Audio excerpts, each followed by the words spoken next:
Tous les samedis 7 9 Ici comme ailleurs, il n'y a pas de trajectoire. Accroche-toi. Ils sont les hommes et femmes de la génération libre qui osent, innovent et proposent des produits exceptionnels. Retrouvez Jules Farel et sa team dans le 7-9. Trajectoire sur ABK Radio 89.9 FM. Pour une ambiance entrepreneuriale très décalée. Sur la même brochette. Talk, les infos pratiques, coaching, parole aux partenaires, jeux concours et bien d'autres. Connectez-vous et surtout ne changez pas de trajectoire pour votre pub ou votre notoriété. 678 91 96 58 694 34 40 32. Trajectoire, l'écosystème de la performance.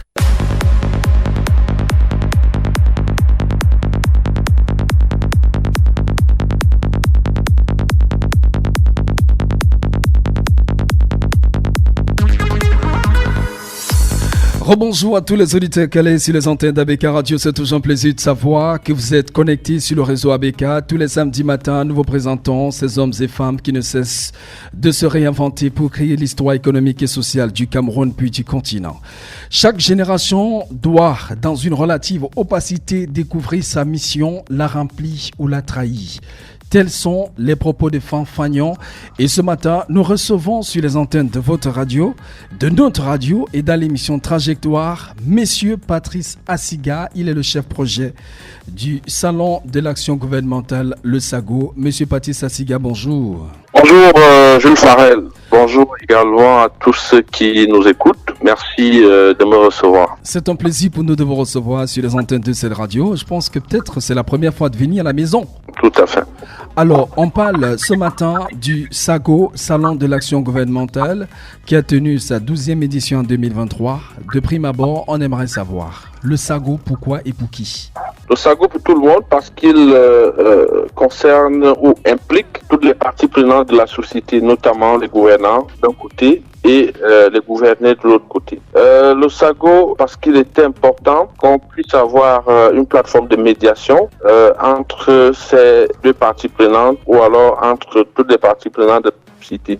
Parce que on avait observé que le gouvernement à l'époque communiquait uniquement dans le centre de l'information, à travers des communiqués de presse, à travers des points de presse, d'autres directives. Il n'y avait pas une possibilité ou alors une plateforme dédiée qui permette aux populations de réagir quant aux politiques. Et c'est la raison pour laquelle vous avez donc initié le projet Salon de l'Action Gouvernementale. C'est exactement cela. Nous avons initié le projet Salon de l'Action Gouvernementale parce que on avait observé à l'époque la Commission nationale anticorruption qui vraiment nous impressionnait sur le plan de la communication et essayait de travestir tous ceux qui pensaient que les organisations non marchandes comme les administrations publiques n'avaient pas l'obligation de communiquer.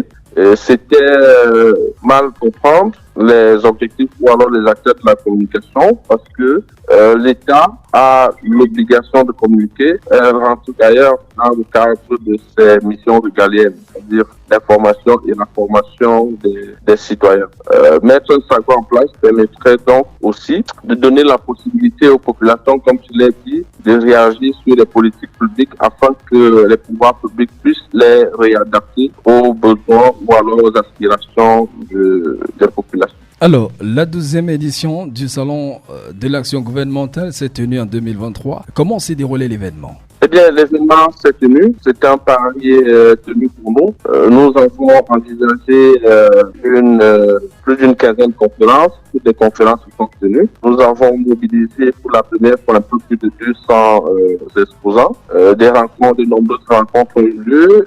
Et bref, les choses se sont bien passées d'après les échos qui nous parviennent. Ouais. Maintenant, nous n'avons pas encore écouté tout le monde. Nous continuons de faire le tour pour savoir ce qui n'a pas marché, pour qu'on puisse réajuster ou améliorer lors des prochaines éditions. Et je rappelle à tous les auditeurs que cet événement s'est organisé cette année autour du thème développement des infrastructures et transformation structurelle de l'économie camerounaise. Donc voilà, est-ce que le SAGO serait peut-être une réponse au document Stratégie nationale 2030? Est-ce une réponse? Non, puisque le SAGO existe bien avant la SND 30, mais le SAGO s'appuie désormais sur la SND 30 pour essayer de vulgariser les politiques publiques. Depuis pratiquement 3 ans, toutes nos éditions reposent sur ce document parce que nous voulons contribuer à l'autre démocratie. Oui. Vous savez, une politique de développement passée par l'État qui n'est pas comprise par les populations est généralement pour l'échec. Et on s'est dit que SAGO peut être un support complémentaire pour permettre de démocratiser ce nouveau programme. Alors, l'autre chose également que je voudrais savoir de vous ainsi que les auditeurs qui sont connectés, ça a été également l'occasion pour les entrepreneurs du secteur du Made in Cameroun, par exemple, de présenter leur savoir-faire. À l'heure où l'on parle bien sûr de la promotion de la politique d'import-substitution, est-ce une contribution ou bien simple exposition pour permettre à ceux-ci de faire connaître le produit? Eh bien, il faut dire que vous avez évoqué le thème de la deuxième édition tout à l'heure, savoir développement des infrastructures et transformation culturelle de l'économie camerounaise. Si vous avez lu la SND Plan que vous avez aussi évoqué, vous allez vous rendre compte que l'import-substitution est un pilier essentiel de ce document. Et quand on parle d'import-substitution, c'est la volonté pour le gouvernement de privilégier ce qui est produit sur le plan local au détriment de ce qu'on pourrait importer. Et donc, ceux qui peuvent le faire, on les classe dans ce qu'on appelle aujourd'hui le Made in Cameroun. Et il était normal, voire indispensable pour nous, de les associer à cette édition du Salon de l'action gouvernementale. Je voudrais également rappeler que l'action gouvernementale ne concerne pas le gouvernement, pas seulement le gouvernement. À partir du moment où elle est réalisée, elle appartient aux populations ou à toutes les parties prenantes. Et les acteurs du Made in Cameroun sont des cheveux ouvriers de mise en œuvre des politiques publiques pour ce qui est des politiques d'import-substitution. Alors, lorsqu'on parle de développement économique au niveau opérationnel, tout de suite on voit bien sûr le secteur privé qui génère environ 90% de notre PIB. Alors, le salon de l'action gouvernementale, est-ce à dire que le secteur privé est exclu ou bien? Je viens de dire que le secteur privé, ça fait d'ailleurs partie des recommandations du gouvernement qui nous demandent de mettre tout en œuvre pour impliquer davantage le secteur privé. Le secteur privé est une composante même de l'action du gouvernement. Il existe parce que le gouvernement a mis en place des politiques publiques pour booster la création d'entreprises, pour les accompagner. Et donc, un salon de l'action gouvernementale sans les entreprises témoins de ce que le gouvernement fait dans le cadre de la promotion des PME n'a pas de sens, véritablement. Autre chose, le gouvernement pense aux politiques publiques qui sont généralement réalisées par le secteur privé. Je vous prends un exemple. Lorsque le gouvernement utilise le papier, le gouvernement ne va pas directement acheter le papier. Il passe par une PME, une entreprise privée, pour acquérir ce papier. Vous comprenez que les deux entités ou les deux parties prenantes sont appelées à évoluer ensemble. D'accord. Donc, est-ce que dans les prochains jours, on aura peut-être une amélioration au niveau du nom ou bien ça va toujours rester salon de l'action gouvernementale mais avec l'implication du secteur privé? Parce qu'on sait, dans la collaboration privée-publique, il y a bien sûr le secteur privé qui a quand même son mot à dire en termes de co-construction en termes de co-construction de l'économie camerounaise. Le nom ne va pas changer. Il reste le salon de l'action gouvernementale. Mais nous allons travailler pour faire un peu plus de place au secteur privé. Alors, un événement qui s'organise et qui est à sa 12e édition, forcément, il y a eu des difficultés. Quelles sont les difficultés majeures que vous, en tant qu'organisateur, M. Patrice Assiga, qui est chef projet SAGO, et quelles sont les difficultés que vous avez rencontrées dans la mise en œuvre de ce projet?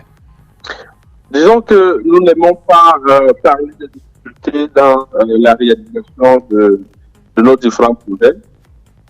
Nous essayons simplement de réaliser et d'adapter aux parfois, vous pouvez penser que c'est une difficulté, alors que vous n'avez pas suffisamment réuni d'informations pour résoudre vos problèmes. Cette année particulièrement, nous n'avons pas observé qui ont empêché à l'événement de se dérouler, mais nous renvoyons la balle dans notre camp pour se dire que nous devons davantage travailler pour impliquer ceux qui sont même au cœur de cet événement, parce qu'aujourd'hui, nous sommes à 60% du taux de participation pour ce qui est des administrations publiques. Donc, il y a encore 40% que nous devons convaincre. D'accord. Alors, nous avons Divan qui a une question pour vous ce matin sur les antennes de la radio. Divan, il est là. Divan, Monsieur Patrick Assiga vous écoute. Alors, Monsieur Patrice Assiga, quelles sont donc les nouvelles perspectives après cette 12e édition? Eh bien, Divan, merci déjà pour la question.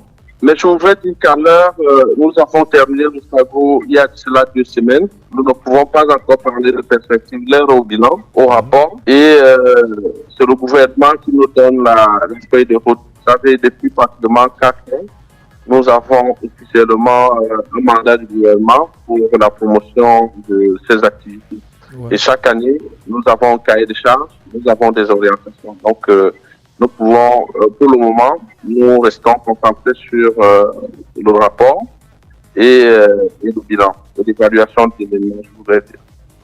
Je rappelle aux auditeurs que nous sommes en train d'échanger avec M. Patrice Assiga, qui est d'ailleurs le chef projet du Salon de l'action gouvernementale qui a tenu sa 12e édition cette année sous le thème développement des infrastructures et transformation structurelle de l'économie camerounaise. Et aujourd'hui, on s'intéresse parce que c'est une trajectoire inspirante, c'est un parcours aussi exceptionnel parce que je rappelle que vous avez fait une formation en communication événementielle aussi du côté de l'ESTIC et aujourd'hui, et vous êtes aussi en même temps le promoteur du Salon des acteurs de l'économie et du développement local SAEDEL, qui est une plateforme d'échange pour assurer l'attractivité des régions du Cameroun à travers l'événementiel. C'est ça ou ce n'est pas ça, M. Patrice Assiga?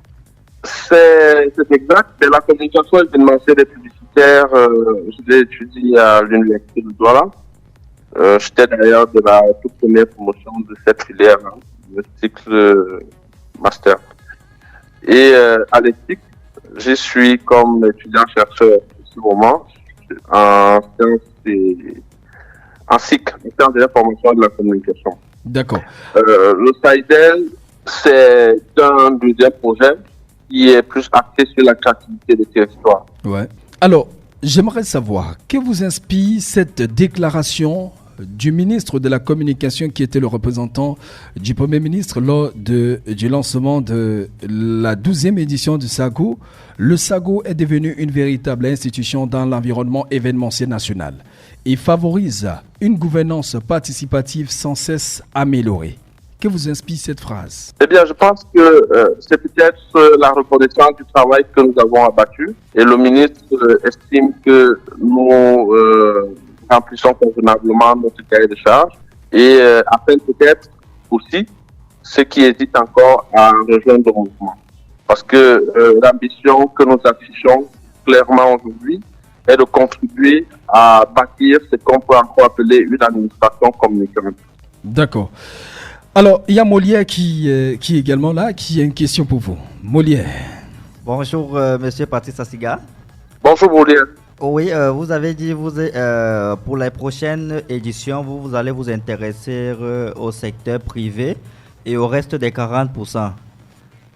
Bon, là, oui. Je m'interroge, et qu'en est-il des 60%? Parce que parfois, vous avez déjà une clientèle. En allant chercher les nouveaux clients, vous négligez les anciens et les anciens partent. Qu'avez-vous prévu pour ça? Disons que ce qui fait notre force, c'est notre passé. Notre passé, c'est-à-dire tous nos anciens clients. Je peux vous dire, Molière, depuis le lancement du SAGO, ceux qui ont participé à la première édition n'ont pas manqué une seule édition. Donc, nous avons travaillé à conserver les anciens clients. Allô? Oui. Oui, il posait la question de savoir, vous avez dit, il y a 40% qu'on doit encore aller chercher. Oui. Et les 60%, oui. Que fait-on de ces 60%? Je l'ai dit, les 60%, nous les conférons parce que nous cheminons avec ces 60% depuis. Nous n'avons pas perdu un seul. Pour les 40%, je pense que nous devons davantage leur expliquer Nous devons les écouter et surtout les comprendre. Mais l'objectif étant de les amener à rejoindre la dynamique. La stratégie, je ne vais pas la dévoiler, mais nous irons au charbon. D'accord. Est-ce que la date du prochain SAGO est connue? La date, pas vraiment, mais je sais que le SAGO se tient toujours au mois de juillet. Donc, l'événement 30e édition se tiendra au mois de juillet 2024. Alors, est-ce que vous avez un message à l'endroit des jeunes, surtout ceux qui veulent aussi se lancer dans l'événementiel? Est-ce que vous avez un conseil à l'endroit de ceux-là? Deux choses, le travail et la patience. Le travail et la patience. Le travail et la patience. Et vous êtes l'invité de l'émission Trajectoire. Forcément, vous avez peut-être parcouru la page Trajectoire Vitrine des Marques. Vous avez découvert ce qu'on fait. Et on en a échangé aussi, IB, lorsqu'on préparait cette émission. Est-ce que vous avez peut-être quelque chose à l'endroit de Trajectoire, qui est une plateforme de communication, de promotion de l'entrepreneuriat, l'innovation et le développement durable au Cameroun et aussi en Afrique? Alors, je vais premièrement vous encourager et vous inviter à découvrir d'autres talents, leur donner de la visibilité, ce que vous faites déjà. Pour le reste, je pense que vous êtes assez professionnel et je vous félicite. Alors, merci infiniment, Monsieur Patrice Assiga, d'être passé ce matin sur les antennes de la radio. C'est un samedi, mais vous avez peut-être un emploi de temps très surchargé. Alors, avant de sortir complètement, quel est votre mets préféré, votre mets traditionnel préféré ou le sport que vous pratiquez aussi au quotidien? Le zoom sans sel. Le zoom sans sel, superbe. Alors, et le sport, vous pratiquez quel sport? Et le sport, voilà. Le karaté Shotokan. Le karaté. Oui, je suis un passionné de garbation. D'accord. Allez, merci infiniment. Avec vous, nous allons sortir. Vous allez dire ceci pour qu'on sorte complètement de notre entretien. Quand ça finit à la radio, ça continue sur les réseaux sociaux. Trajectoire, quand ça finit à la radio, ça continue sur les réseaux sociaux. Trajectoire, tous les samedis de 7h à 9h sur ABK Radio. Quand ça finit à la radio, ça continue sur les réseaux sociaux. Tapez sur la barre de recherche Facebook, Trajectoire, Vitrine des Marques. Vitrine des Marques.